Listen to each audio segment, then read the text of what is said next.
Police और छात्र कांग्रेस मध्य धस्ताधस्ती बेकारी समस्या प्रतिवाद में भुवनेश्वर विक्षोभ प्रदर्शन करिछि छात्र कांग्रेस। शताधिक कांग्रेस कर्मी लोअर पीएमजी छकरे विक्षोभ प्रदर्शन करने सहित मुख्यमंत्री और प्रधानमंत्री कुशपुतलिका दाह करथिले। परिस्थिति अनायत हेबारु 40 जन कांग्रेस कर्मी को गिरफ्त करिछि पुलिस। उभय केंद्र और राज्य सरकार युवकों को नियुक्ति देबारे विफल होइछन्ति। राज्य सरकार वर्ष को 1 लाख नियुक्ति देवाकू इस्ताहार घोषणा करथिले मध्य एपर्यंत मात्र 40,000 नियुक्ति देइथिबा छात्र कांग्रेस अभियोग करिछि।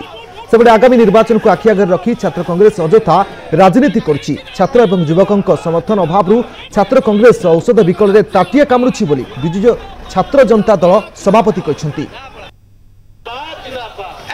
प्रधानमंत्री 2 कोटी बेकार युवक मान को भारत में चाकरी देवे बोली प्रतिश्रुति देइथिले, हेले तार केवल मिथ्या प्रतिश्रुति थिला। आज ओडिशा रे बेकारी संख्या 2 लाख ऊपर हेलानी।